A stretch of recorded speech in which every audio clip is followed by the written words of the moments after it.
আসসালামু আলাইকুম, সবাই স্বাগত বেঞ্জি কিচেনে। আজকে আমি আপনাদের সঙ্গে শেয়ার করব দোকানের স্টাইলে ঘুড়ি রান্নার রেসিপি। এই রেসিপি ফলো করলে আপনারা দোকানের সাথে বাকি রাখা উপকরণ দিয়ে খুব সহজেই ঘুগনি বানিয়ে নিতে পারেন। ভিডিওটি অবশ্যই শেষ পর্যন্ত দেখবেন, তাহলে রেসিপিটি শুরু করছি। এখানে আমি আগের দিন রাতে মটর ভিজিয়ে রেখেছিলাম, মটরগুলো ভিজিয়ে গেছি, পরিষ্কার জলে ধুয়ে নিয়ে নিয়েছি। একটা কুকারের মধ্যে প্রথমে মটরগুলো আমি একে একে দিয়ে দেবো। এবার দিয়ে দেবো সেখানে স্বাদ অনুযায়ী লবণ এবং দিয়ে দেবো 1 চামচ মতো হলুদ গুঁড়ো। পরিমাণ অনুযায়ী জল দিয়ে আমি কুকারে সেদ্ধ করে নিয়েছি। 6 থেকে 7টা সিটি দিয়ে আমি সেদ্ধ করে নিয়ে নেব। মটরটাকে আপনাকে একটু ভালো মতো সেদ্ধ করতে হবে, তাহলে আপনারা দোকানের মতো ঘুগনি তৈরি করতে পারবেন।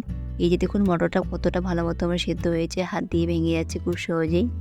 এর সঙ্গে কিছু আলু সেদ্ধ করে নিয়েছি, আলুগুলো খোসা ছাড়িয়ে এইভাবে ভেঙে নিয়ে নিয়েছি। বাকি মশলাগুলো আপনাদের আমি দেখিয়ে দিয়ে দিচ্ছি। এখানে রয়েছে শুকনো লঙ্কা, যেগুলো মাছ বরাবর ভেঙে রেখে দিয়েছি, কাঁচা লঙ্কা চিড়ে রেখেছি, আদা এবং রসুন থেতো করে রেখে দিয়েছি এবং ছোটো মশলাগুলো থেতো করে রেখেছি। রয়েছে দারচিনি, লবঙ্গ আর এখানে 2টো পেঁয়াজ ঝিরি করে কেটে রেখে দিয়েছি। প্রথমে কড়াতে দিয়ে দেবো সরিষার তেল। আপনারা যে কোনো তেল ইউজ করতে পারেন, তবে এই রান্নাতে তেলের পরিমাণটা একটু বেশি দিতে হবে। তেল গরম হয়ে গেলে দিয়ে দেবো পেঁয়াজ কুচি। পেঁয়াজ কুচিটা প্রথমে একটু ভেজে নিয়ে নেব। মশলাগুলো আমি একে একে দেবো, একসঙ্গে সব মশলা দিচ্ছি না। প্রথমে পেঁয়াজটা একটু ভেজে নেব, পেঁয়াজের কালার চেঞ্জ হয়ে যাবে কিছুক্ষণের মধ্যে। ওই পর্যায়ে আমি দিয়ে দেবো শুকনো লঙ্কা, যেগুলো মাছ বরাবর চিড়ে রেখেছিলাম। এই যে পেঁয়াজের কালার চেঞ্জ হয়ে গেছে, এবার দিয়ে দিচ্ছি শুকনো লঙ্কাগুলো। শুকনো লঙ্কা পেঁয়াজটা প্রথমে আরেকটু ভালো করে ভেজে নিয়ে নেব। শুকনো লঙ্কা এবং পেঁয়াজ আমার ভাজানো হয়ে গেছে। এবার বাকি মশলাগুলো সব একসঙ্গে দিয়ে দেবো। দিয়ে দিলাম আদা রসুন থেতো করে এবং ছোটো মশলাগুলো থেতো করে সেগুলো দিয়ে দিলাম। সমস্ত মশলা একসঙ্গে ভালো মতো মিশিয়ে ভেজে নিয়ে নেব। সমস্ত মশলা আমার এখানে ভেজে নেওয়া হয়ে গেছে। এবার দিয়ে দেবো মটরগুলো। মটর দিয়ে মশলার সঙ্গে ভালো মতো মিশিয়ে কষিয়ে নিয়ে নেব প্রথমেই 1 মিনিট। প্রথমে শুধু মটরটা দিয়ে মশলার সঙ্গে ভালো মতো 1 মিনিট কষিয়ে নিতে হবে।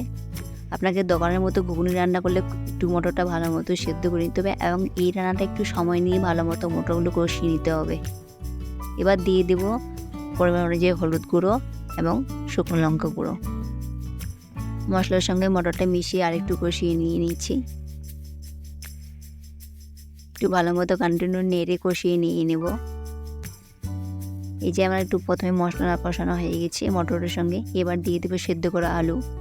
আলুর সঙ্গে মটরটা ভালো মতো মিশিয়ে এবার হাতে সময় নিয়ে কষিয়ে নিতে হবে।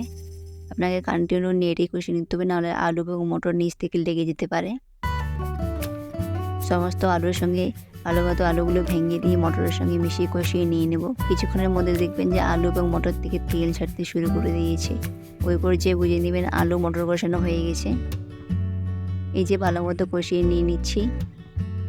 এই যে আমার মটর থেকে আলু থেকে তেল ছাড়তে শুরু করে দিয়ে দিচ্ছি, আর একটু কষিয়ে নিয়ে নিচ্ছি।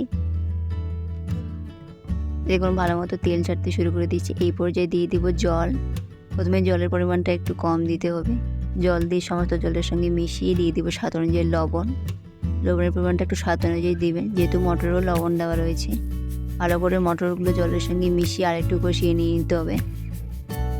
আরও এখানে 1 মিনিট কষিয়ে নিয়ে নেব। কিছুক্ষণের মধ্যে জল দেখবেন পুরো টেনে নিয়ে নেবে এবং মটরের সঙ্গে আলুর সঙ্গে এবং জলটা ফুটতে শুরু করে দিয়ে দেবে মটরটা ঠিক এইভাবে।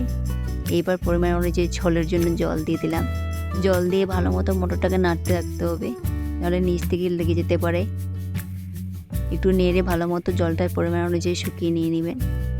ঝোলের পরিমাণটা একটু বেশি দেবেন এবং ঝোলের পরিমাণটা একটু বেশি রাখবেন, নাহলে রান্নার শেষে দেখবেন যে আলু থেকে জলটা টেনে নিয়ে নিয়েছে, তখন একদমই শুকনো শুকনো হয়ে যাবে, একদমই খেতে ভালো লাগবে না। কিছুক্ষণের মধ্যে দেখবেন জলটা ফুটতে শুরু করে দিয়েছে এবং আলু এবং মটর জলটা টানতেও শুরু করে দেবে। আপনাকে একটু এইভাবে মাঝে মাঝে নেড়ে দিতে হবে, নাহলে নিচ থেকে লেগে যেতে পারে। এই যে জল আমার ভালো মতো ফুটতে শুরু করেছে এবং আলু জল অনেকটাই টেনে নিয়ে নিচ্ছে। এভাবে আমি আর একটু 1 মিনিট মতো ভালো মতো কন্টিনিউ নেড়ে জলটা ভালো মতো ফুটিয়ে নিয়ে নেব। এই যে আমার জল ভালো মতো ফুটে গেছে এবং আমার জলটা শুকিয়ে গেছে। এই পর্যায়ে আমি এটা নামিয়ে নেব। নামানোর আগে আমি এখানে উপর থেকে গরম মশলা এবং চাট মশলা দিয়ে দিলাম। এটা আপনাদের কাছে অপশনাল, না দিলেও পারবেন। দিয়ে এবার ভালো মতো মশলার সঙ্গে মিশিয়ে নিয়ে নিচ্ছি। এই যে নামিয়ে নিয়েছি। এবার উপর থেকে পেঁয়াজ কুচি এবং শসা কুচি ছড়িয়ে গরম গরম সার্ভ করব। ভিডিওটি ভালো লাগে থাকলে অবশ্যই বাড়িতে রেসিপিটা একবার ট্রাই করবেন। চ্যানেলটি সাবস্ক্রাইব করতে একদমই ভুলবেন না। ফেসবুক থেকে দেখে তাহলে ফলো করে দিবেন। আজকের মতো এখানে দেখা হবে নতুন একটি ভিডিওতে। ভালো থাকবেন, সুস্থ থাকবেন।